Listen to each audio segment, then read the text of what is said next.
你纯做细分，代表你所处的市场正在缩小。所以如果你的营收目标是要翻倍的话，那你现在的策略跟你要翻的营收目标没有对起来。我们只需要 around 500个客人，我们就能够做到1000万的营收。一旦你一直在这个技术流这边谈，他学一学技术之后，然后再来是因为你做的是流行品，它的保存期限很低。他不需要买你的系统，也不需要买你的高阶课程。这种你的粉丝一直敲完你，你那个老师来干到就那么两袖清风。所以如果你能够帮助这一坨我们认为可能会在世界上被放弃的人们，他们能够赖以为生，所以你一定要能够赚到钱，这是你赚到钱的原因。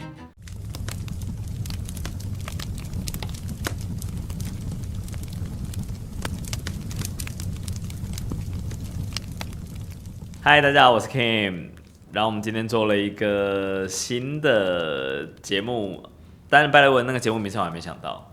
但是它的节目内容是这样子的：我们找了很多不知道是不是自愿来的创业家，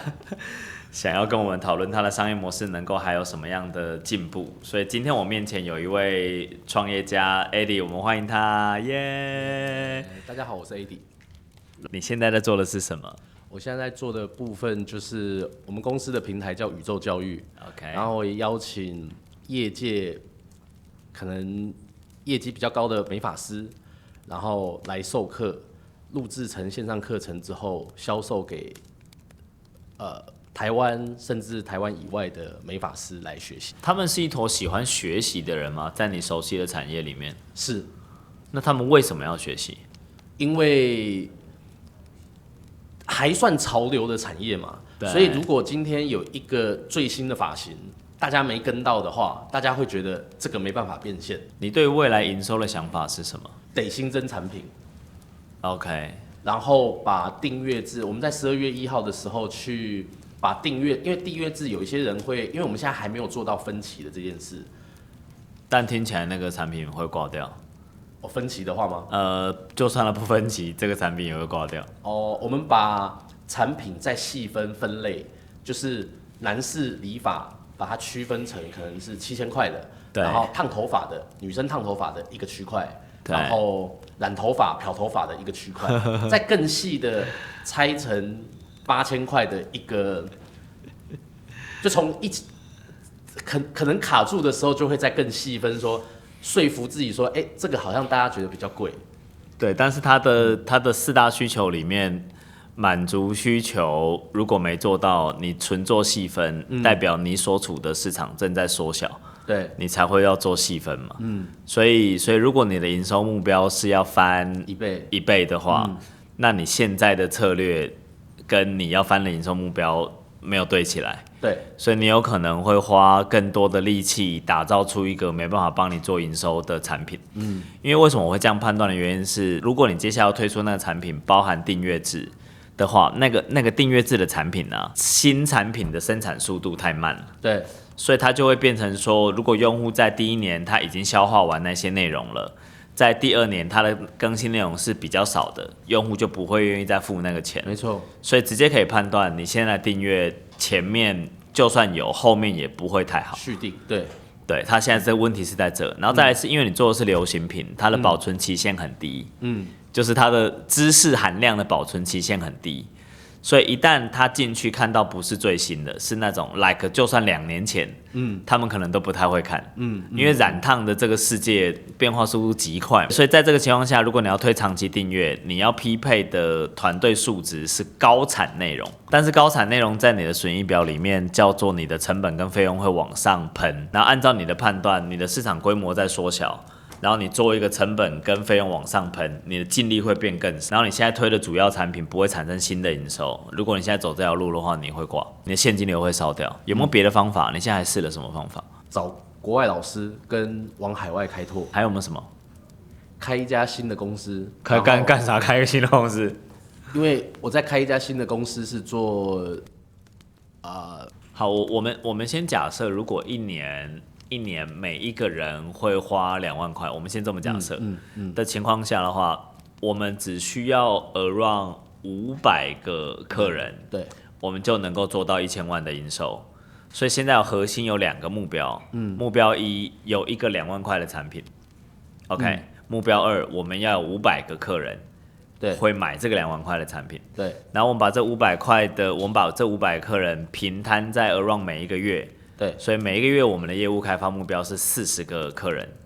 好，40客人什么概念？40个客人就是呢，每一个礼拜我们做一场线下偶尔线上的销售讲座，那一场来30个人，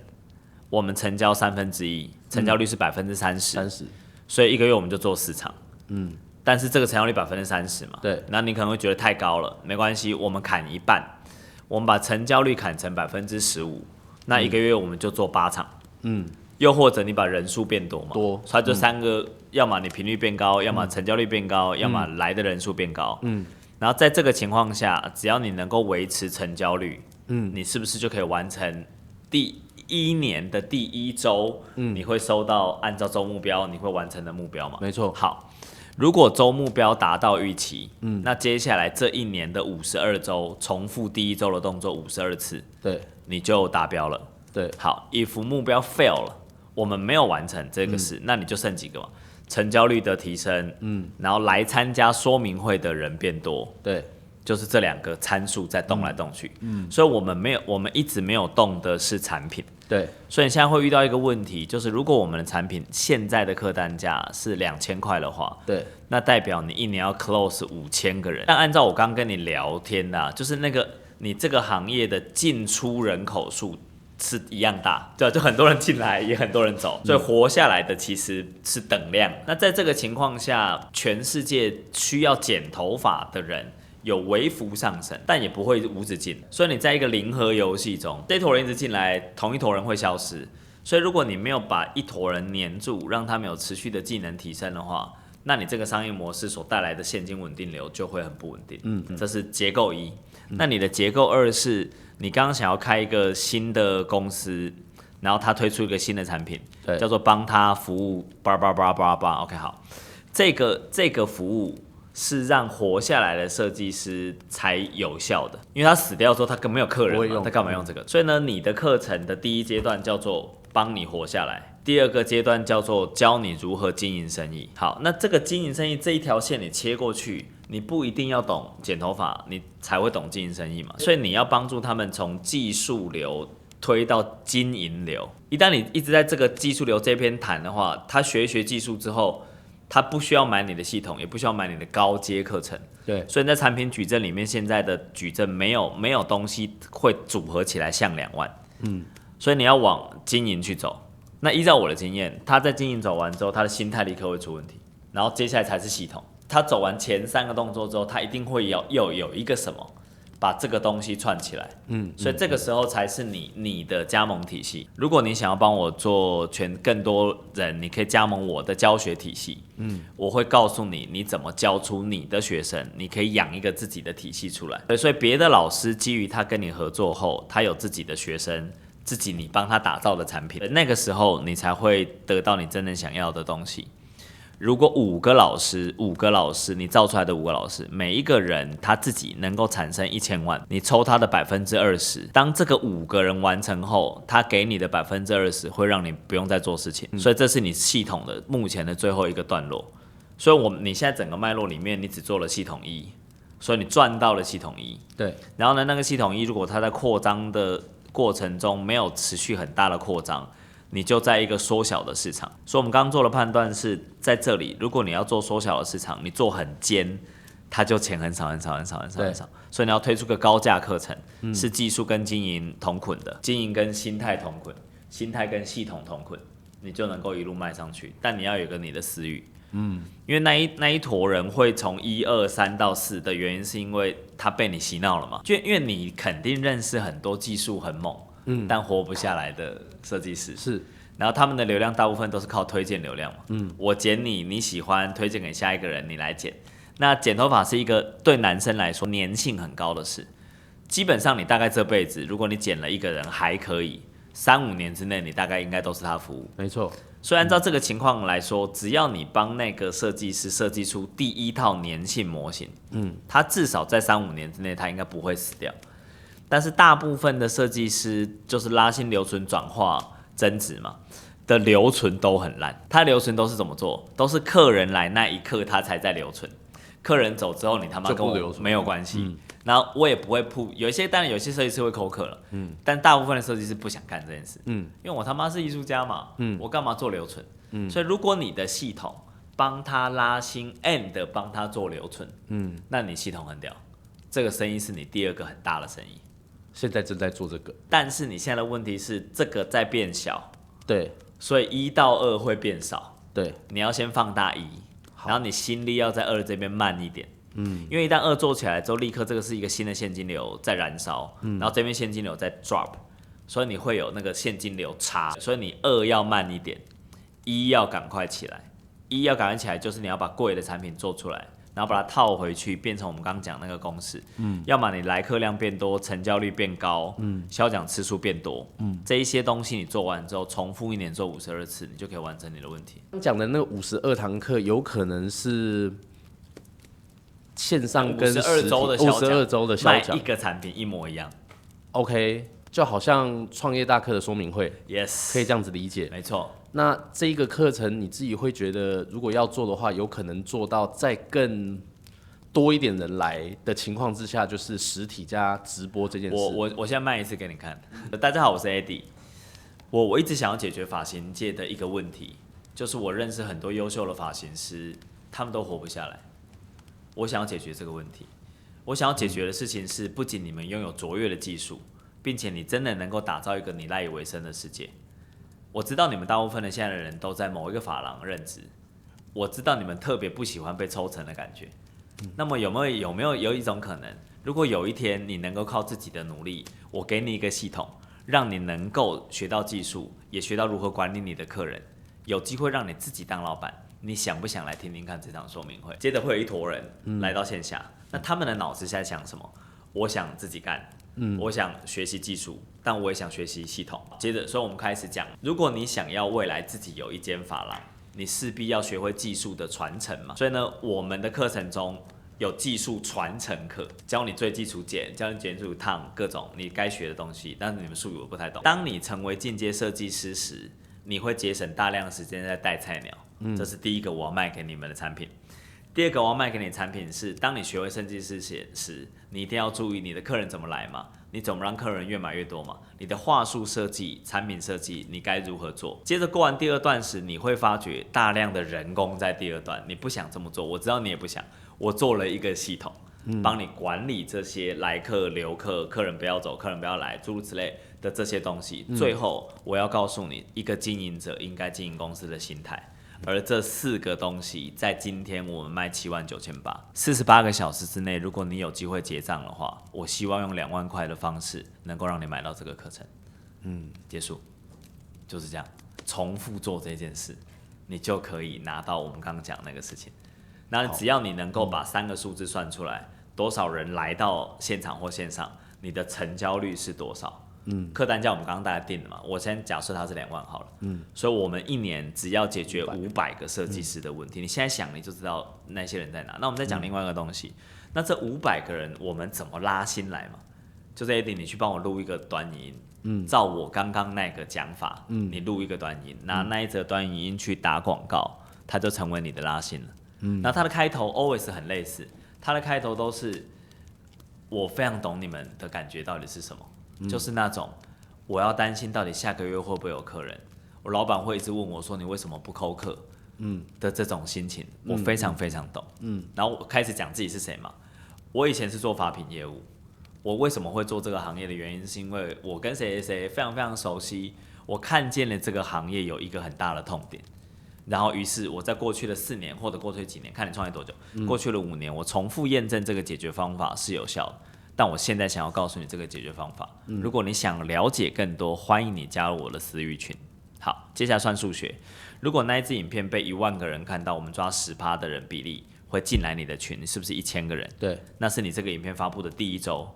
所以这个影片是不是会我们一直下广告它嘛？对，所以如果它的转化率一直保持是10%，当这一支影片被10万人看到时，你的群里面有1万个人，我们不要说10%太高了，我们抓1%，你有1000个人。一旦你在群里面的转换率达到50%，那个群价值1000万。现在就达到这个状态了，所以它仅仅是通过一个你相对设计好的拉新，到你做了一个很好的销奖 ，and 你帮我想个办法，造出一个2万块的课程，故事就结束了，接下来才是我们要谈的加盟嘛，就下一段就是你如何帮助别人把一个加盟体系打造出来，因为你要告诉他嘛，所以我们刚做完第1阶段的销奖，我们做第2阶段，就是我们第2阶段的销奖是这样子，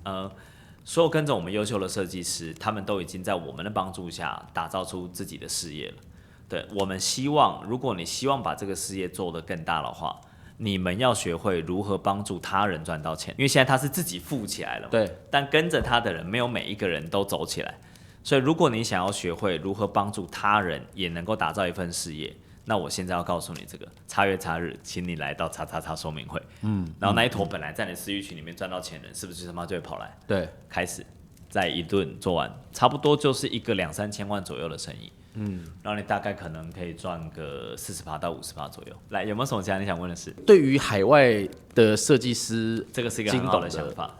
但是不要做海外市场，先让他们从外面来。那为什么你要找他的原因，是因为他是你课程平台的信用状。所以你拿到他一次的照片或内容或干嘛，无论他那个内容过不过时，你都在推荐流量上面可以一直吃到那个字。对，所以这是一个很好的做法。然后另外一个做法是，如果你邀请不到他的话，做你自己的第一手报道。我所谓的第一手报道是，你自己报道他，你不用经过他同意嘛，就是你写一个他的干嘛干嘛干嘛，请一个谁大量写这些内容，完之后再真正去邀请那些老师，不要先邀请他，因为先邀请他，他会发觉你对他好一无所知嘛，你的平台也不 promote 他，但是一旦那些剪发师知道这个大师的名字之后，他们是不是会再找这个大师的作品？对。但是基于他是海外嘛，所以中文资讯只会在你们这里有。对。所以现在你要做的是大量请人把中文资讯全部叠完在你的平台里面，然后呢一直在你私域群里面跟大家讲有没有什么你们要敲碗的外国老师会来，那你是不是会拿到一大堆敲碗的讯息跟名单？把那一些东西截图传给你要约的那个老师，告诉他我们台湾，我代表台湾的发型界，要对你提出一个邀约，有500个学生很迫切的想上你的课，你可不可以给我一个你的报价？同时 A、B 销售，这个老师好像会来，他的课程大概可能是多少钱？你们要的打+1，一直在做 A、B 销售，不要做单侧，因为以往你们的问题都是在单侧销售的情况下，你压力会很大，就是中就中，不中就没人了。对，那我的逻辑都是，我先跟老师讲我要开课，我同时在卖我这边要开课，那是不是两边意向会一直对齐，最后才会成交？如果你只单侧拉很高，就老师很抢来，但他们没人要买课，你也不会让他来所以你要一直让他保持平衡。关于老师的报价，假设老师的报价是30万，那我的公开班一定就是符合我的成本以及我想要赚的金额嘛？成本占老师邀约占成本的20%到30%嘛。当然你要拉更高也可以，但是你要想广告费嘛。所以如果你有私域，老师的成本可以占整体的40%到50%，因为广告费被减掉了。然后你后面还有大概可能20%到30%的制作费用。对。所以如果老师占就是老师50加广告，加上你制作费用可能20-30%，你赚20%，我觉得太少。你这个生意的毛利率至少要做到60%到70%，你才会邀请老师来，你才有真正的那一种做这事我喜欢赚到钱，别人需要，不然你会很疲劳。对，你会那种你的粉丝一直敲啊你，